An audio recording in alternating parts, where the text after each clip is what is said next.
Welcome back to Inward Bound for Mindful Living. Mr. Suryachi, we were having a chat before this segment, and I think we touched on throughout the sessions, and we went through emotion, we went through various topics. But I think one of the main things, and I think we had quite a lively discussion on it as well, was how we incorporate being aware, this whole concept of mindfulness, to stress. How exactly we sort of mold ourselves based on that. I think it's a good opportunity to recap and maybe elaborate a bit on that. Yeah, actually, that's where the West became interested in mindfulness. Yes. So, persons like John Kabat-Zinn, having learned Buddhism and mindfulness from there, he developed this concept of mindfulness-based stress management therapies. Right. So what they do is they help people to become aware of what's going on right now. Now, one of the simplest things that the stress happens when your challenges are too overwhelming than compared to the resources you have. Yeah. And one of the things that happens is when you are in this stressful moment, you cannot think clear. Yeah. So how do you use mindfulness to manage that? So we discussed this, but for completeness sake, why don't we recap? Every one of us, when we are in stressful situations, there is definitely physical feeling. For some it will be sweating, for some it will be like burning sensations in the stomach, for some it will be the neck or wherever. There is definitely different people react differently. So if once you learn to become aware, especially yourself, then you can first focus on this physical feeling. Once you start focusing on the physical feeling and then be gentle to that, you relax that part and get this thing away, what happens is you come back to this original stillness within you. Right. Once you are in an original stillness position, then your mind is clear to look at what are the logical steps you can take for something, rather than getting overwhelmed and worried. Because the stress, one of the behaviors of stress is that it consumes itself. It keeps consuming. So once you learn this, you can constantly apply the mindfulness.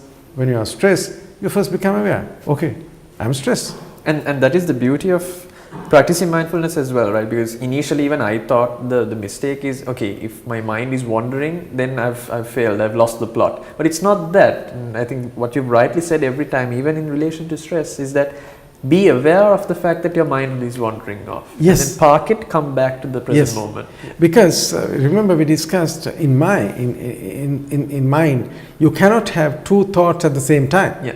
So in this moment, this is the thought, this is the feeling of stressfulness generated by a series of thoughts. Correct.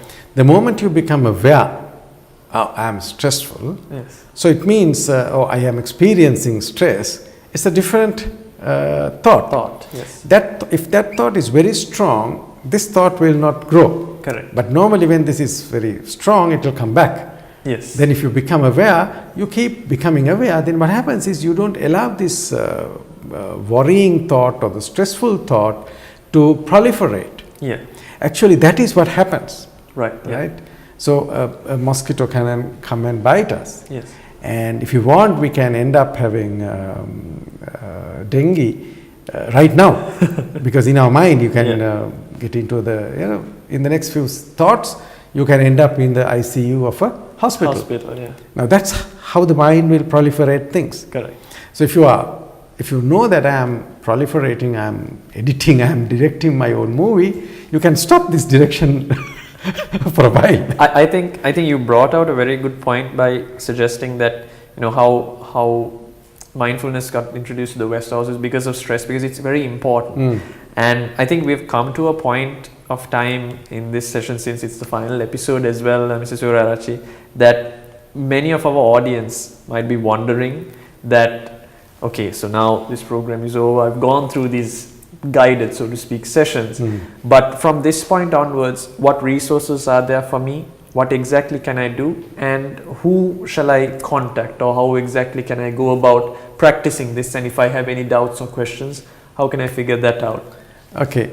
Number one, the good news is the book that I first published in UK called Inward Bound for my executive capability will be very soon available in Sri Lanka as a Sarasavi publication. Excellent. Maybe in February of next year. I think we'll be able to maybe educate the audience. And then I have written a book on same topic in Sinhala under my Sinhala Business book series. Called Sathiyan Dawasak. The last edition is now almost over, and the new print will come with a new name called Sathiyan Sitima. Sathiyan Sitima.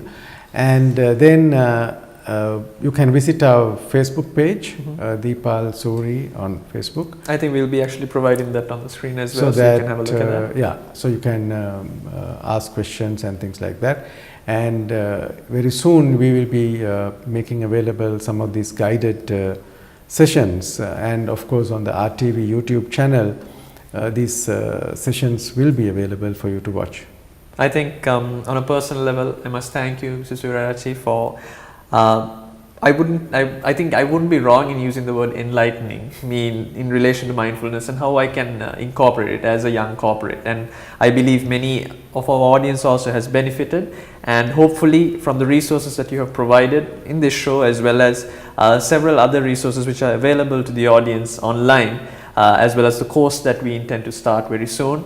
There's a lot of content and resources for our audience to actually consume. So thank you ever so much, Mr. Suryaarachi, and thank you very much to the wonderful audience who has been with us for the past 3 odd months. Until the next time we meet with a similar program, it's goodbye. Thank you.